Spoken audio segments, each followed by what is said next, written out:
बात ऐसी है कि कारपोरेशन की ज़िम्मेदारी थी, हेल्थ डिपार्टमेंट की ज़िम्मेदारी थी और मालेगांव में कोरोना वायरस के मरीज़ पाए नहीं गए थे। उस मौके पर हमने कारपोरेशन के कमिश्नर को और हेल्थ ऑफिसरान को इस तरफ मुतवज्जे किया था, पुलिस डिपार्टमेंट को मुतवज्जे किया था कि मालेगांव आज अल्हम्दुलिल्लाह महफूज है। पूना और बम्बई से आने वाले लोग या दीगर शहरों से आने वाले मालेगांव, इन लोगों का मालेगांव के बाहर चेक पोस्ट बना करके उनको चेक किया जाए, मेडिकल चेकअप के बाद उनको मालेगांव में एंट्री दी जाए।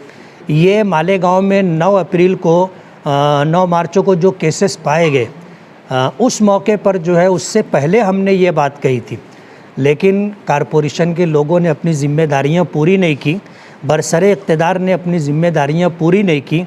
उसकी वजह से मालेगांव इन हालात से दो चार हो गया। आज हालात ऐसे हैं कि लगभग 300 के करीब पॉजिटिव मरीज़ पाए जा चुके हैं, जिनमें से कुछ लोग सेहतयाब होकर अपने घरों को लौट चुके हैं।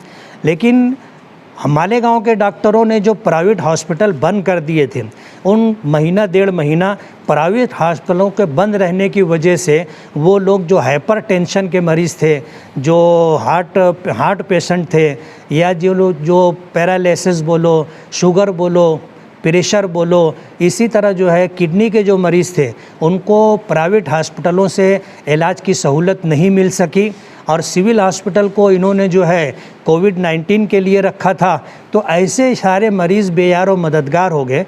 इनको मेडिकल लाइन से इलाज व मुआवजे की सहूलत बर वक्त न मिलने की वजह से कई 100 की तादाद में लोग मर चुके और मालेगांव शहर ने अच्छे लोगों को खो दिया है। ऐसे मौके पर आज भी हम दुख के साथ ये बात कहते हैं कि जो सहूलतें और इलाज व मुआवजे के तय जो जिम्मेदारियां लोगों की है, आज भी वो पूरी नहीं हो रही है। जीवन हॉस्पिटल को लेकर के हम लोग बहुत दुखी हैं। वजह उसकी ये है कि इलाज व मुआवजे की सहूलत न होने की वजह से जो लोग वाकई कोविड से मुतासिर हैं और हमें ऐसा लगता है कि वो पॉजिटिव भी हैं, लेकिन डर की वजह से वो लोग जा नहीं रहे कि वहाँ जाना ऐसा है जैसे मौत के मुंह में जाना। ना वक्त पर पानी मिलता है, ना वक्त पर उनको जो है दवाएं मिलती हैं और ना ऑक्सीजन मिलती है। ऐसे हालात के अंदर वो ये महसूस करते हैं कि हम तो हॉस्पिटल में चले जाएंगे और हमारा पूरा घर जो है इन्हें उठा करके क्वारंटाइन कर दिया जाएगा, यानी बेघर कर दिया जाएगा।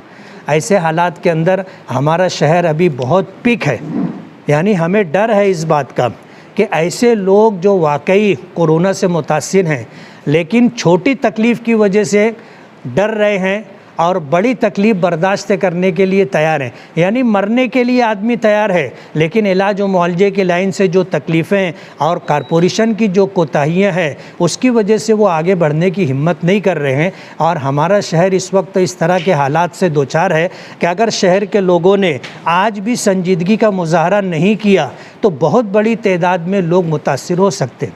मुफ्ती मोहम्मद इस्माइल कासमी ने अब तक अमली तौर पर क्या किया? जिस दिन पॉजिटिव केसेस पाए गए उस दिन से लेकर के हॉस्पिटल चालू कराने तक, जीवन हॉस्पिटल कहो, मंसूरा कहो और फरहान हॉस्पिटल कहो, ये सारी जो है हॉस्पिटल हमने भाग दौड़ करके चालू किए। हमारे साथ मेरे बाजू में एजाज बेग बैठे हुए हैं। मोटरसाइकिल पर हम दोनों दीवानों की तरह सुबह से लेकर के शाम तक दौड़ते रहे।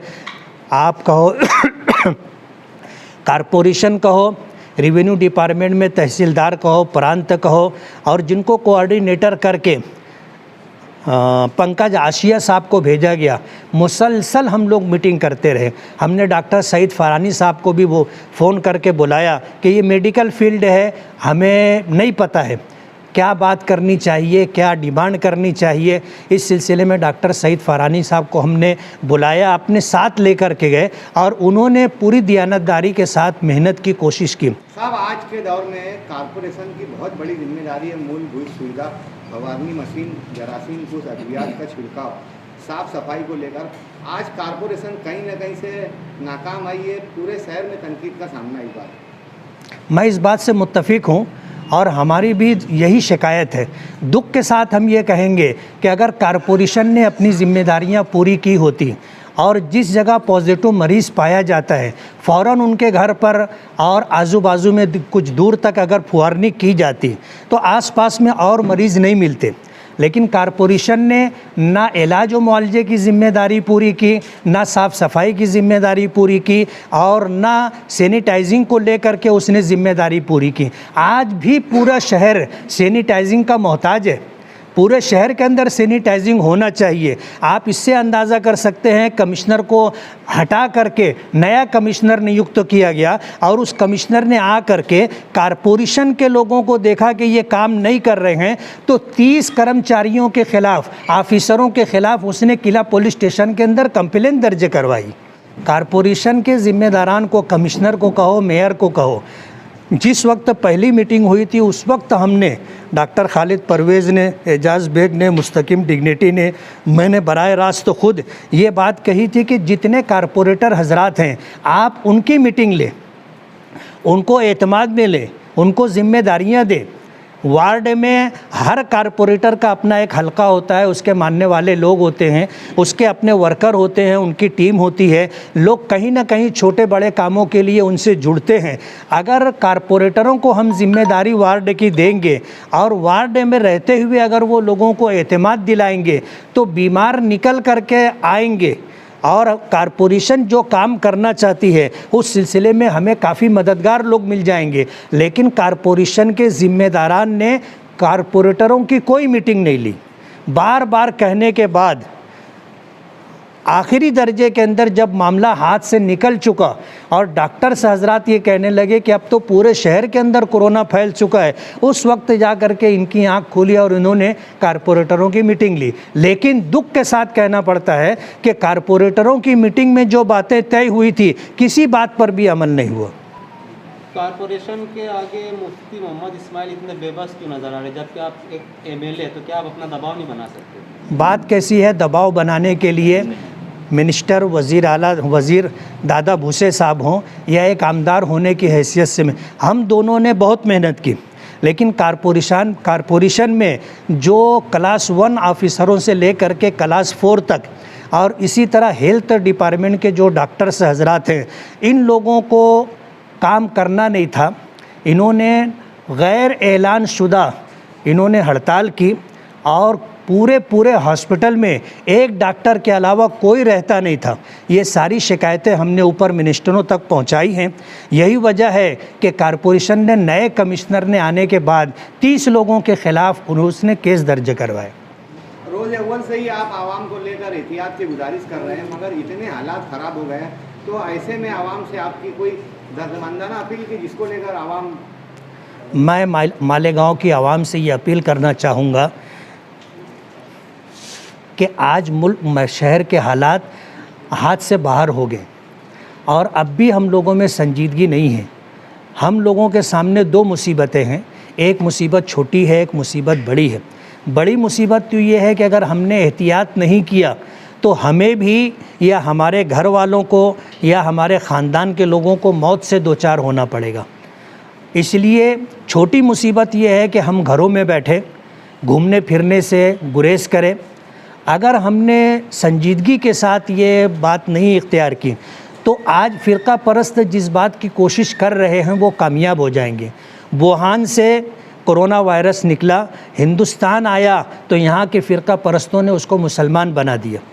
ऐसे हालात के अंदर अगर हम लोगों की तरफ से गैर संजीदगी का मुजाहरा होगा और लॉकडाउन की हमने अगर ख़िलाफ़ वर्जी की तो ये इल्ज़ाम फ़िरका परस्त हम पर लगाएंगे और यूपी और दीगर इलाक़ों में जो आज भेदभाव कहो या फ़िरका परस्ती कहो या समाजी बाइकाट कहो, पूरे मुल्क के अंदर मुसलमानों को इससे दो चार होना पड़ेगा। इसलिए मैं मालेगांव के लोगों से ये गुजारिश करूँगा कि अल्लाह के वास्ते लॉकडाउन का जो है लॉकडाउन को माने, उसकी पासदारी करें और सोशल डिस्टेंस के साथ अपने घरों में ज़्यादा से ज़्यादा रहने की कोशिश करें।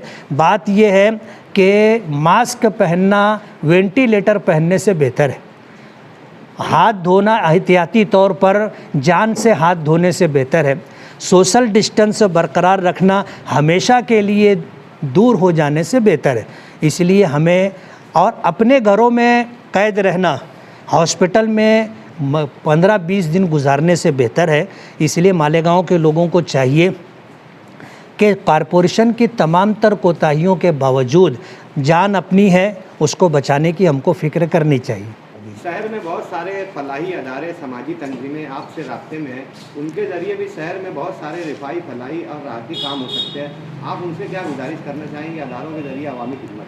जिस वक्त तो लॉकडाउन शुरू हुआ और हफ्ता 10 दिन के बाद मालेगांव में रिलीफ को लेके हाहाकार शुरू हुई, उस वक्त किसी को भी अंदाज़ा नहीं था कि 14 अप्रैल के बाद फिर लॉकडाउन होगा। किसी को अंदाज़ा नहीं था। इससे पहले जो तारीखें दी गई थी 23 मार्च से शुरुआत जो भी हुई थी, लोगों ने उसी वक्त रिलीफ वगैरह तकसीम कर दी। और अब मालेगांव शहर ख़ुद जो है बेरोज़गार है। 80% लोग वीवर हैं जो डबल मज़दूरी पर कारखाना चलाते हैं। एक मज़दूर को देते हैं, एक मज़दूरी अपने पास रखते हैं। उनको भी ऊपर से कुछ मिल नहीं रहा है, ना मज़दूरों को मिल रहा है, ना कारखानेदारों को मिल रहा है। और जो लोग अपना कैपिटल रख के कारोबार करते हैं उनका सारा पेमेंट रुका हुआ है। जिन लोगों ने उनसे कपड़ा ख़रीदा है उन्होंने अपना पेमेंट स्टॉप कर दिया है। ऐसे हालात के अंदर मालेगांव के लोगों को, जिनको भी अल्लाह ने हैसियत दी है, वो अपना पैसा संभाल करके रखें। अपने अपने पास पड़ोस में जो ज़रूरतमंद लोग हों उन लोगों को भूखा ना सोने दें, उनका ख्याल करें। रमज़ानुल मुबारक का महीना है, ये हमदर्दी, खैरखाही, इंसानियत नवाजी का महीना है, ये सब्र का महीना है। एक महीना रोज़ा रख करके यही स्पिरिट हम अपने अंदर पैदा करना चाहते हैं कि हम पर अगर हालात आए तो हम सब्र से काम लें, और अगर किसी और पर हालात आए तो हम उनकी मदद करें। मालेगांव के लोगों से मैं ये कहूँगा कि रमज़ान का मुबारक महीना है। रमज़ान के इस महीने के अंदर हमदर्दी और खैरखाही के साथ आने वाले दिनों में भी अपने मोहताज, ज़रूरतमंद, गरीब भाइयों का ख्याल रखें। वज़ीर सेहत राजेश टोपे के अनाउंस के बाद भी इस वक्त भी बहुत से क्लिनिक और दवाखाने बंद हैं, और जो दवाखाने खुले हैं वहाँ पर स्टाफ की कमी बताकर मरीज़ को वापस कर दिया जा रहा है। इस ताल्लुक से आप क्या कदम उठाएंगे? नहीं, आपकी बात सही है। कहते हैं कि लातों के भूत बातों से नहीं मानते। 152 प्राइवेट हॉस्पिटल है और सभी लोगों ने हॉस्पिटल बंद कर दिए थे। कई 100 लोगों को मौत से दो चार होना पड़ा। हेल्थ मिनिस्टर ने ऐलान किया कि जो डॉक्टर अपना हॉस्पिटल चालू नहीं करेगा हम उसकी डिग्री और उसके दवाखाने का लाइसेंस रद्द कर देंगे। तो इन्होंने पेपर पर ऐलान कर दिया कि हमने हॉस्पिटल शुरू कर दिया है, लेकिन आज भी नदी के उस पार जो गैर मुस्लिम डॉक्टर्स है वो मुसलमान मरीज़ों को नहीं देख रहे, जबकि आम दिनों के अंदर ये सारे मरीज़ रेगुलर उनके ज़ेरे इलाज रहे। लेकिन आज जब मुसीबत की घड़ी है, डॉक्टर्स हजरात ने इंसानियत का दामन छोड़ करके हॉस्पिटल बंद करके इस तरह का जो सलूक किया है, मालेगांव के मुसलमानों के लिए ये लम्हे फ़िक्रिया है। उन्हें इस पर गौर कर लेना चाहिए कि आइंदा आने वाले दिनों में क्या हो। बात यह है कि हमने ये कंप्लेन तो ऊपर तक दी है कि ऐलान तो हो गया हॉस्पिटल जारी होने का, लेकिन हॉस्पिटल जारी नहीं है। मुख्तलिफ हीले बहानों से लोग हॉस्पिटल बंद करके रखे। आप अभी मुतमईन है हेल्थ डिपार्टमेंट के काम से? नहीं, मैं तो ना पहले मुतमईन था ना आज मुतमईन।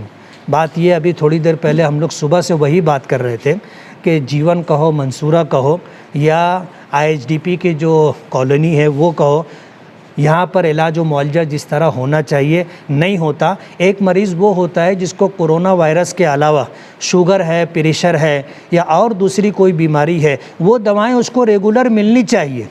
ये वहाँ ले जाकर एडमिट करने के बाद वो सारी दवाएं बंद हो जाती है। कोरोना की दवा भी जो है उनको टाइम मिलती नहीं है। यही वजह है कि मरने वालों की तादाद बढ़ती है।